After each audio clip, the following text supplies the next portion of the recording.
Jungle Woman on Blu-ray from 1944. This is gonna be my day 26 of 31 in my 31 days of horror. This movie was great. It was actually a sequel to the Captive Wild Woman, and I liked it a lot better. This movie was only 61 minutes long, which was perfect length. So when I saw this in the opening credits, I was like, "Oh no, not again!"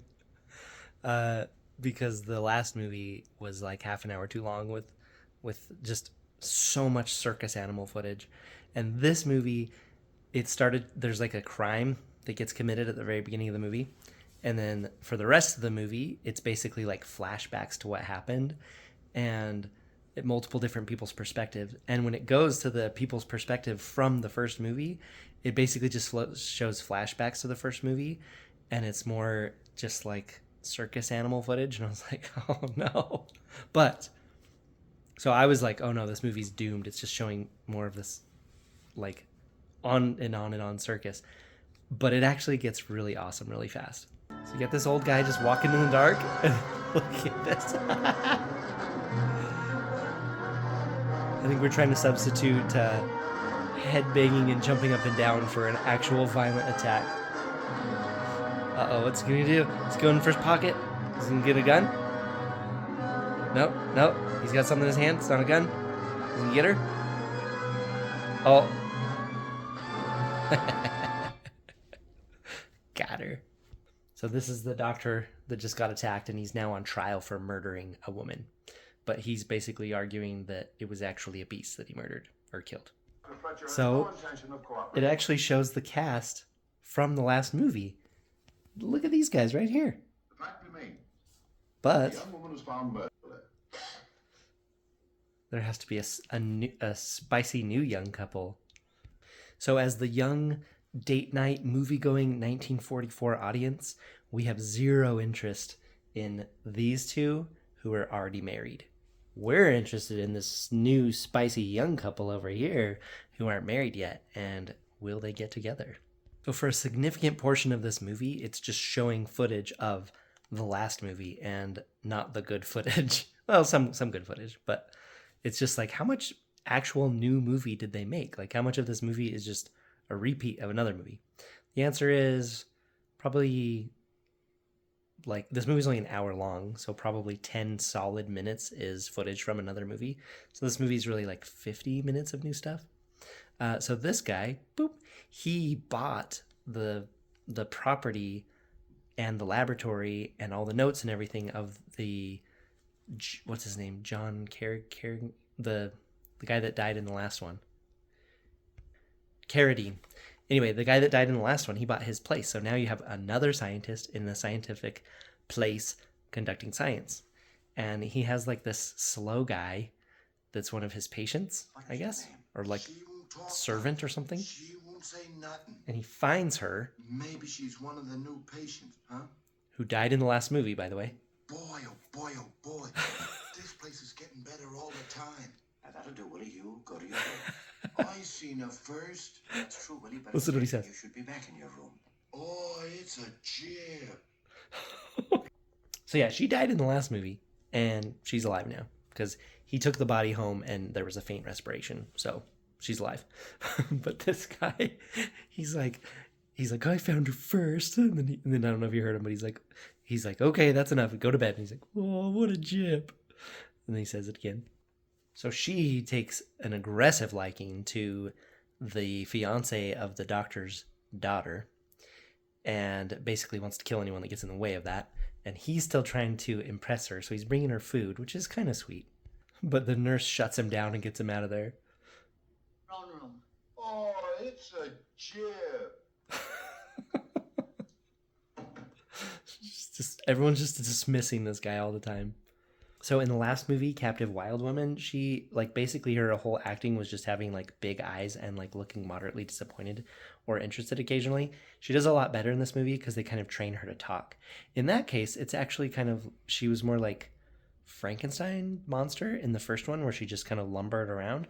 In this one, it's like Bride of Frankenstein where he kind of learns to talk a little bit. So she did a lot better in this one.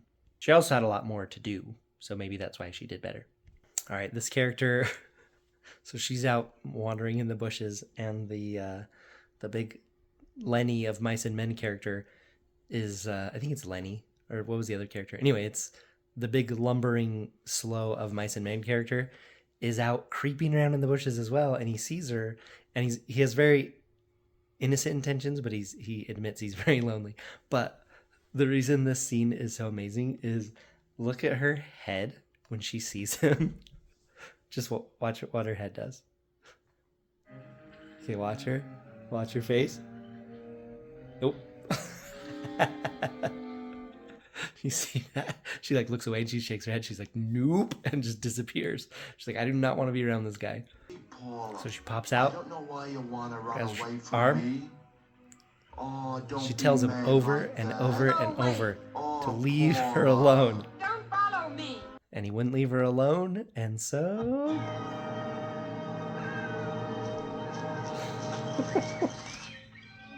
she, I mean, you can't say he wasn't warned by literally every character in the movie, including her.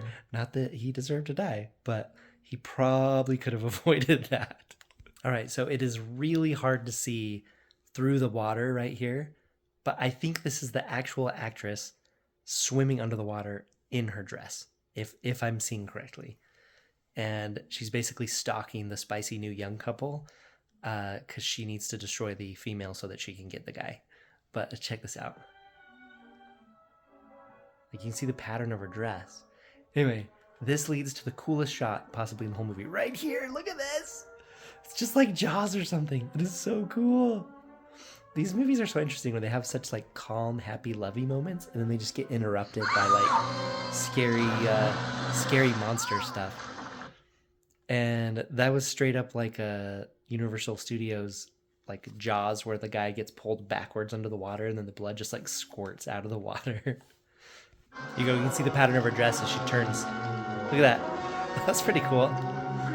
So any movie that will actually get their stars like totally dunked underwater and makeup running and like actually like submerged underwater, like I can actually totally respect that, because I feel like a lot of movies, like you watch the actors and actresses and they're just like, no, I'm not going to get dirty for this movie. Like I'll run around and flail my arms, just like, but I'm not going to get dirty, I'm not going to get wet, I'm not going to get uncomfortable. So I do like, it just adds to the movie when stuff like this happens. So Paula's in here. Her name's Paula, by the way, the monster girl. She's in here trying to cause trouble. And she pulls down her shirt to show her shoulder to this guy, where she has like some bruises or something. She's like, you got to get me out of here because the doctor's bad. And so he's in there like looking, and then she comes to the door, and of course it's like every chick flick ever where it's totally a misunderstanding, and she's just like, like, I can't believe you would do this. And then their argument is amazing. Listen to what he calls her. Just like without any hesitation, like it's no big deal, and she doesn't even react that much to it. Down, Bob. But Joan, that explanation of yours isn't just lame, it's horrible. Stop acting like a little fool, I'm Joan. sorry, more amusing. If what Paula says is true, it's not amusing. Stop acting like a little fool, Joan. Say that to the next person you get in an argument with. I'm sure it'll go awesome. Take this out of context. Balance, but Oh, it isn't that. I don't know how to... All right, I didn't go back far enough. But listen to this line that she says about this girl. And I don't know what danger you were in. take it out of Danger? What context. danger? You were with Paula, weren't you? Yes. Oh, but she isn't just an ordinary girl. She's a horrible creature. Oh, now look, dear, she's not that bad. Imagine if this was just a chick flick and the other girl actually wasn't a monster and she said that. I think it'd be even better. Okay, wait a minute. and then I'm amazed anyone I think it'd survives be this safer movie. If you went back to your cottage. We'll handle this alone. Oh, but Bob, Please, dear, do what I tell you. There's a dangerous beast on the loose. I'm gonna go in here. You walk through the creepy woods to a cottage by yourself. She's like, okay, well, we've been making fun of people in like Scream and other horror movies, but I guess they've been idiotically separating since the beginning of time in horror movies. These cute little guys jogging up the stairs in their suits. And they proceed to do it again. Split up again. Yeah, I know they're trying to like cover more ground, but it's like, you guys are gonna get picked off one by one. I've seen this. This is how it goes. You should probably stay together. Joan, if I sent her down to a cottage, I thought she'd be safer there. You search the building. They just start splitting off in every which direction. It's like, you run this way, I'll run this way. Now we're all three of us are alone against a beast of amazing strength. So she makes it to her little cabin in the woods where she'll be safe. But it's like they send her alone to a little cabin. It's not like it has like metal doors. I mean, maybe they should send her with a gun or something. Pepper spray, a bat, a knife, a fork, a spoon. They just send her alone through the trees. And she's like wiggling the windows. She turns off the light though. She'll be safe now. But here, fiance, run off alone in the woods. I'm not giving you anything to defend yourself. Like, just if she's what do I do if she comes to the cabin? Just turn the lights off. What the heck? Now we actually get the full context of this shadow attack, because remember, this whole movie is like a flashback, like courtroom scene. And so now we see the shadow attack like in the scene where it goes. So the structure of this movie is actually really cool. It has a cool flow. And so at first you're like, whoa, some dude just like needled a lady and she was like jumping on him and headbanging because that's how she was trying to look ferocious. But now we see it in context, and we know that like he's totally trying to just defend himself. But is a cool structure. There you go. They're looking at the dead body again. Oh, it's the wolf man. I mean, it's the ape woman. And so then he wins the case. Turns out he didn't murder a woman after all. It was a beast. So everyone's like, oh, sorry we took you to trial and you got in trouble and stuff. Like, sorry about that. Like the prosecuting lawyer like shakes his hand like, sorry. It's just like, what do you mean sorry? You're doing your job. Like, what are you apologizing for? But none of this matters because there's a question we've been wanting to know the entire movie. It is, will they get together? Will the dad give his blessing? We shall find out. Oh, and yep. And then this funny quote here. So there you have it, 1944's Jungle Woman on Blu-ray. This movie was great. It had a new 2K film scan, and it was only an hour long. So I like this one. I think you could probably just watch this one and not the one before it. The one before it had some cool stuff. It's just had that 30 extra minutes of animal footage. So yeah, I like this thing. And I don't think I'll ever meet in person someone else who's seen it, but I do appreciate when you guys have seen this that you let me know what you think.